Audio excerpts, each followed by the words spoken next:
Hi, I'm Alistair Atkin of Atkin Guitars in the UK. Today I'm going to show you one of our J43 Heavy Aged models.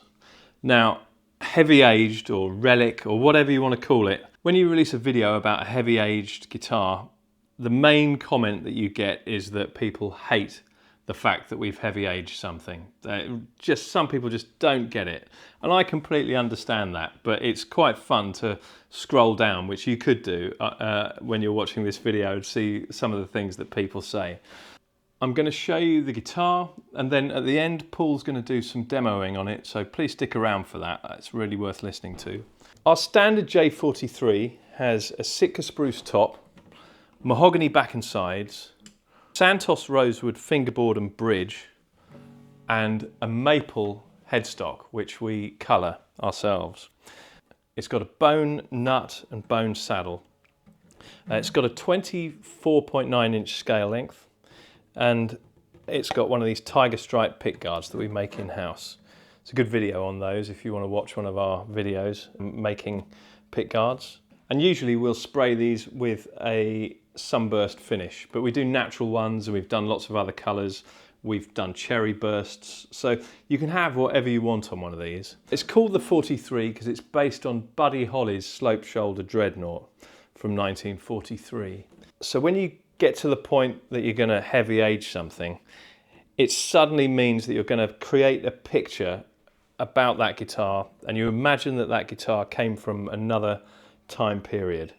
And I think if you do it well, it looks really, really authentic.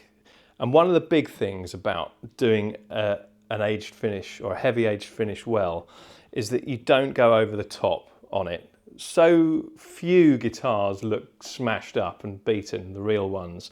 Occasionally you see them, and we have done that sort of work for people, but there's something a little bit more understated than that on this guitar. So we've got pick playing scratches and scratches here around the sound hole there. You can see that sort of wear genuinely happens on guitars. We've got these what look like cracks. Often tops did crack and then they were just pleated underneath and glued up, but that's not cracked, it's just an illusion.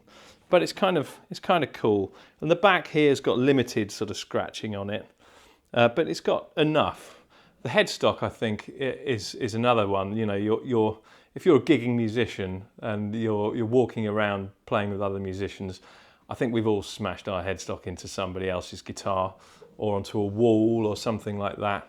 So we try to sort of give it that feel as well.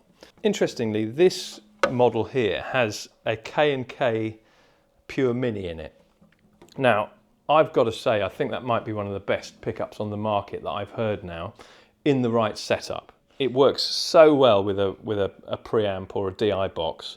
I went to see a friend of mine play recently, and he was using one, and I just couldn't believe how good it sounded. So I really recommend trying one of those.